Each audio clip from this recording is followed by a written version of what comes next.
Vio le había llamado a Henrietta como resultado de su propia desesperación cuando, después de pasearse nerviosamente de un lado a otro del vestíbulo del Hotel Mayflower, situado en la calle South Main, en el centro de Akron, se dio cuenta súbitamente que necesitaba hablar con otro borracho con objeto de que él mismo se conservara sin beber. El Mayflower, con su lucidora fachada de Art Deco, era prácticamente nuevo. El mejor hotel, el más moderno de Akron. Y en la noche del sábado, la gente fue de compras al centro de la ciudad, quizás cenó en un restaurante y se fue a algún cine. En el Rialto se estaba proyectando Roberta con Ginger Rogers y Fred Astaire y en otro cine, Men con James Cagney. Esa noche había un aire festivo en el vestíbulo del Mayflower, con la calidez. Las risas tentadoras que vio recordaba que venían del bar. Probablemente el bar estaba inusitadamente lleno y se estaban efectuando muchas fiestas privadas en los apartamentos del hotel, ya que estaban llegando los invitados al baile de mayo que anualmente daba la Hermandad del Hospital Santo Tomás. Pudo haber estado ahí la hermana Ignacia, además del joven doctor Tom Scuderi. Como miembro del personal de cortesía, el doctor Bob también podría muy bien haber aparecido por ahí, si no hubiera estado tomado. En vez de unirse al holgorio del bar, View obtuvo la guía de buscar en él directorio de ministros que estaba en el vestíbulo, dijo Henrietta. Y sucedió una cosa extraña.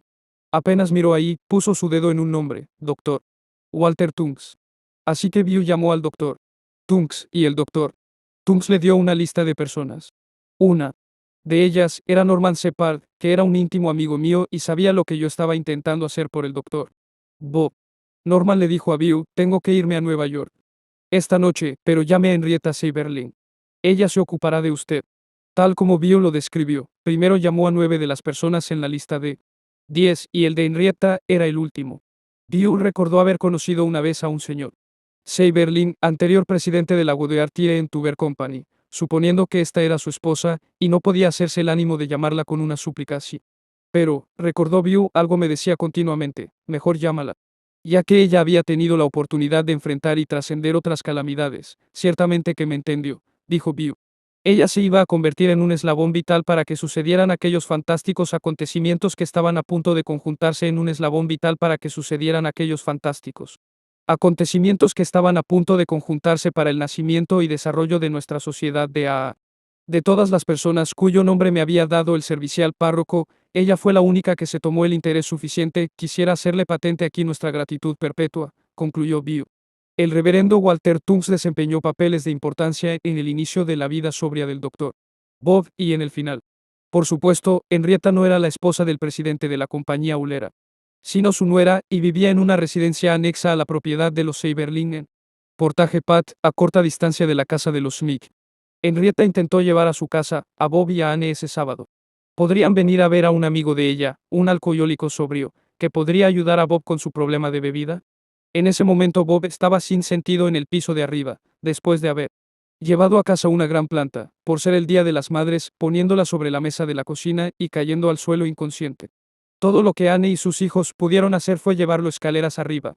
Al principio meramente dijo que creía que le sería imposible ir ese día, pero como recordó el doctor Bob, Henry era muy persistente, una persona muy decidida, dijo. Oh, sí, vengan, sé que a Bob le será muy útil.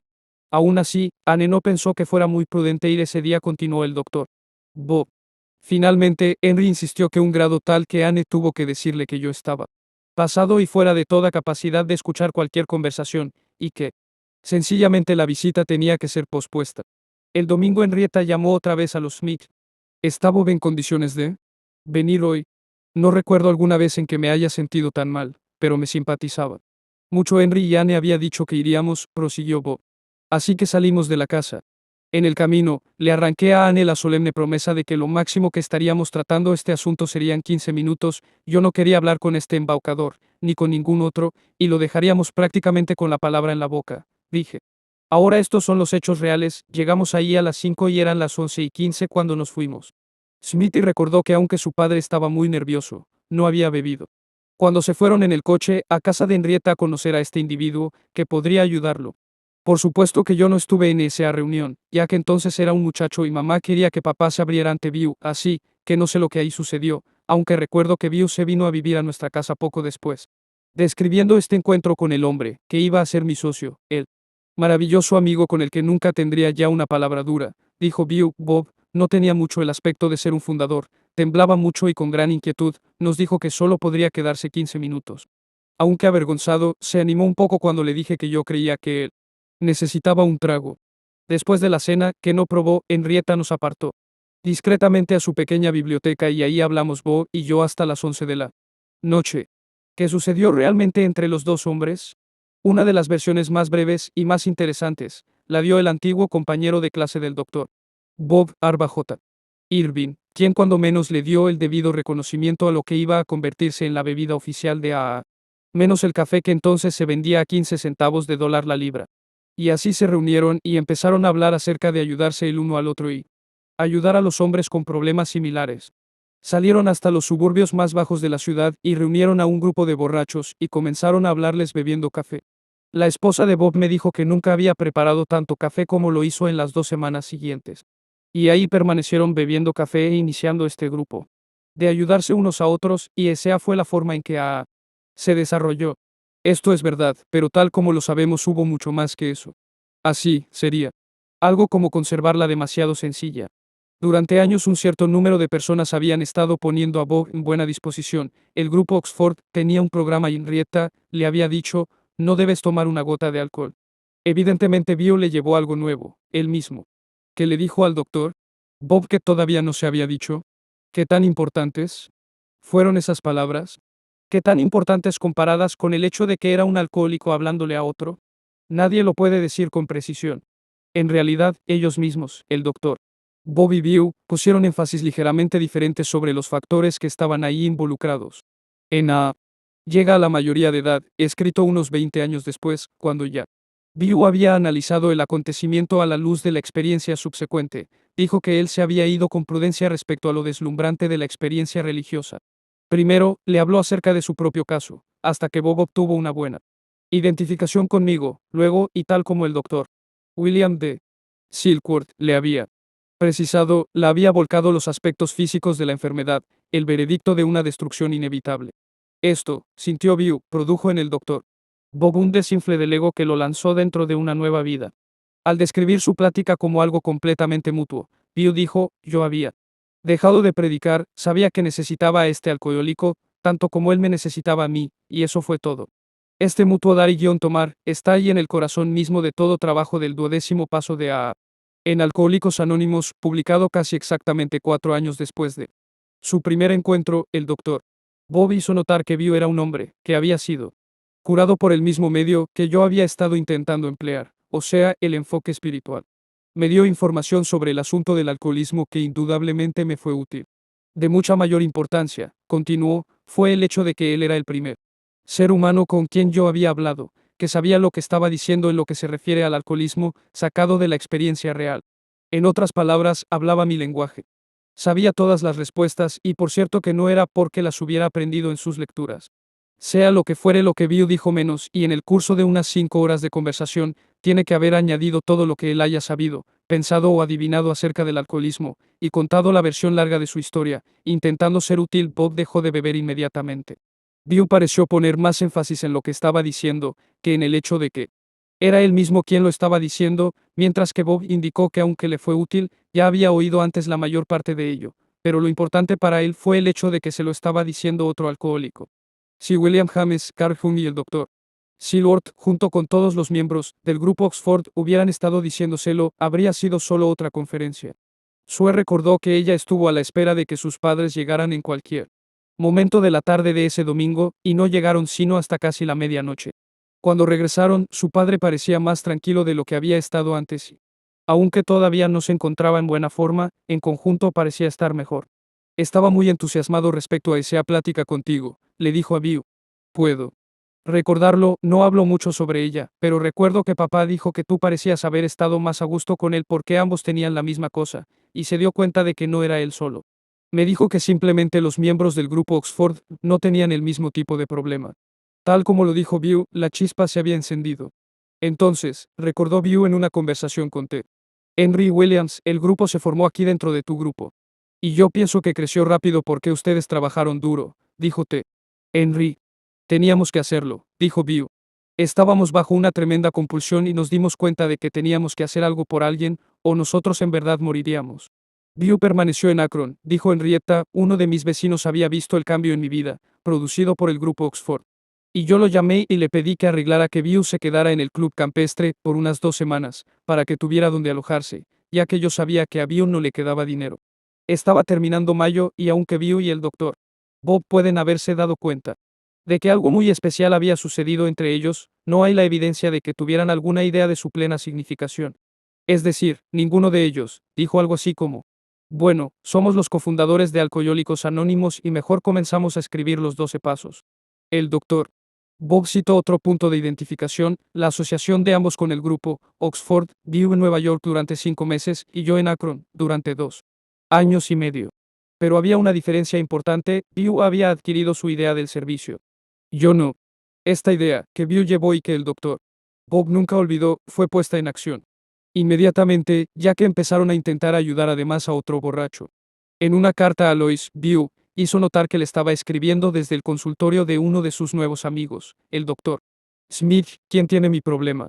Decía que juntos estaban trabajando para cambiar al que una vez había sido un prominente cirujano o que se había vuelto un borracho espantoso y un perdido. Es concebible que este pueda haber sido el individuo que Betty B. Recordó, el doctor que introducía pacientes a la sala de operaciones a mitad de la noche. La carta de Bill estaba fechada en mayo de 1935 y así demuestra que ellos habían comenzado a llevar juntos el mensaje a más tardar, dentro de las 2 semanas siguientes a su primer encuentro.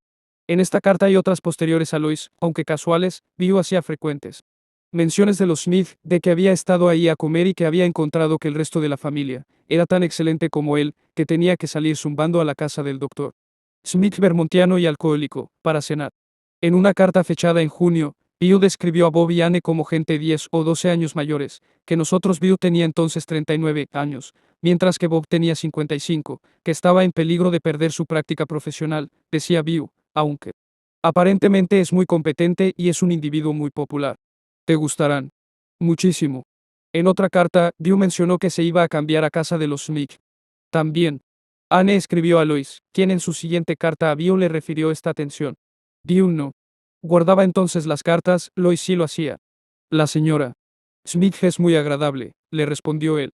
Mira, Bob había estado en el grupo Oxford y tuvo una especie de recaída. Ellos no contaban con nadie que realmente entendiera a los alcohólicos. Y yo fui utilizado para ayudarlo mucho, según pienso. De acuerdo con Bill, Anne Smith había decidido que se necesitaba dar pasos prácticos para proteger la recién encontrada sobriedad de su esposo. Invitó a Bill a vivir con ellos, ahí puedo vigilar al doctor Bob y a mí mismo, dijo Bill. La invitación llegó en el momento oportuno, ya que Bill estaba casi en bancarrota, a pesar de haber recibido algún dinero de sus socios de Nueva York y de que estaba una vez más esperando salir adelante en la pelea de las acciones que en un principio lo había llevado a Akron. Durante los 3 meses siguientes viví con estas dos personas maravillosas, dijo Bill. Siempre creeré que ellos me dieron más de lo que yo les haya llevado. Cada mañana había una devoción, recordaba Bill. Después de un largo silencio, en el que ellos esperaban inspiración y guía, Anne leía la Biblia. La versión del rey Jacobo era nuestra favorita, decía, y leyendo desde su silla, en la esquina, concluía suavemente, la fe sin obras está muerta. Esta era una de las citas favoritas de Anne, tanto como este libro del rey Jacobo, era uno de los favoritos entre los primeros A's, al grado que algunos eligieron que el nombre para la fraternidad fuera el Club Jacobo. Sue también recordó aquellos momentos tranquilos por las mañanas, cuando se sentaban juntos para leer la Biblia. Posteriormente, usaron también el cuarto de arriba, una publicación metodista que suministraba un mensaje diario de inspiración, siendo interdenominacional en su enfoque. Luego alguien decía una oración, recordó ella. Después de eso, se suponía que nosotros mismos dijéramos alguna y entonces permanecíamos callados. Finalmente, todos compartíamos lo que teníamos, o lo que no teníamos. Esto duraba cuando menos media hora y algunas veces se prolongaba tanto como una hora. El joven Smithy estaba consciente de que existían las oraciones de la mañana y el tiempo de silencio, pero él no asistía. Estaba demasiado ocupado sacando gasolina con una manguera al coche de papá para así poder ir a la escuela superior, recuerdo. Todo esto tenía lugar después del desayuno, el que, cuando estuviste ahí, se efectuaba a una hora tan temprana como las 6, dijo Sue en su plática con Bill. Tú bajabas ahí en tu bata de baño y nos espantabas el sueño a todos. Te sentabas ahí colgado de esa cafetera mientras que el agua colaba gota a gota, llenando luego tazas para todos. Estaba más tembloroso entonces, dijo Bill, tembloroso como un infierno. También recuerdo la botella sobre la repisa de la cocina, dijo Sue. Para probar que la tentación no estaba ahí. Así, se me había olvidado, dijo Bill. Yo era inflexible en lo de tener licor en la casa. Decía que teníamos que probar que podías vivir en la presencia del licor, así que compré 2 botellas grandes y las puse justo en el aparador, y eso volvió medio loca a Anne por un tiempo. Pero yo no recuerdo que te hayas venido a casa hasta que papá se fue a la convención médica, dijo Sue. Bill respondió, yo ya había empezado a vivir ahí, y él dijo un día, bueno, ¿qué tal si me voy allá a Atlantic City a esta convención? Esto debe haber sucedido la última semana de mayo, cuando el doctor Bob llevaba sin beber más de 2 semanas. La convención de la American Medical Association comenzó la primera semana de junio, y no había faltado a ninguna en 20 años. Oh, no, dijo Anne cuando el doctor Bob expuso la idea. Con toda su fe. Evidentemente ella tenía un lado práctico, y algún conocimiento instintivo sobre la mentalidad alcohólica. Sin embargo, a Bill le agradó más la idea, ya que para él, asistir a una convención era igual a tener licor en el aparador. Sentía que los alcohólicos tenían que vivir en un mundo real, con todas sus tentaciones y peligros latentes. Anne no quería aceptar esto, pero finalmente se rindió. El doctor Bob, que posteriormente recordó que al igual que una sed por el saber, había desarrollado una sed por el escocés, empezó a beber todo lo que pudo conseguir tan pronto como abordó el tren para Atlantic City. Al llegar, compró varios litros en el camino al hotel. Era el domingo por la noche. Permaneció sin beber el lunes hasta después de la cena, cuando bebí en el bar hasta donde tuve el valor para hacerlo, y luego me fui a mi cuarto a completar la obra. El martes, Bob comenzó a beber por la mañana y para mediodía ya estaba bien metido en su camino. No quise desacreditarme, dijo, así que dejé el hotel. Se encaminó a la estación del ferrocarril, comprando más licor en la ruta.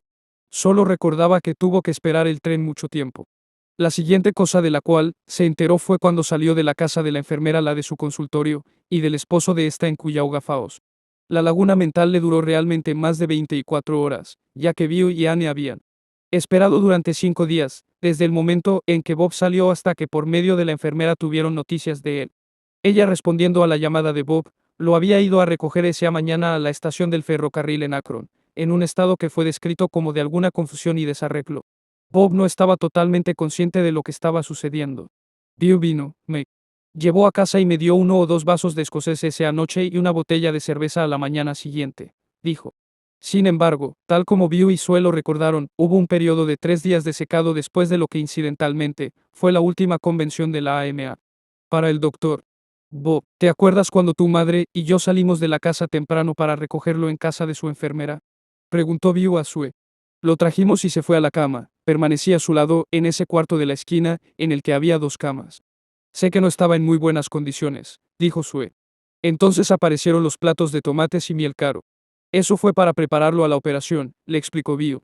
Al regreso el doctor Bob se enteraron que estaba programado para una intervención quirúrgica 3 días después.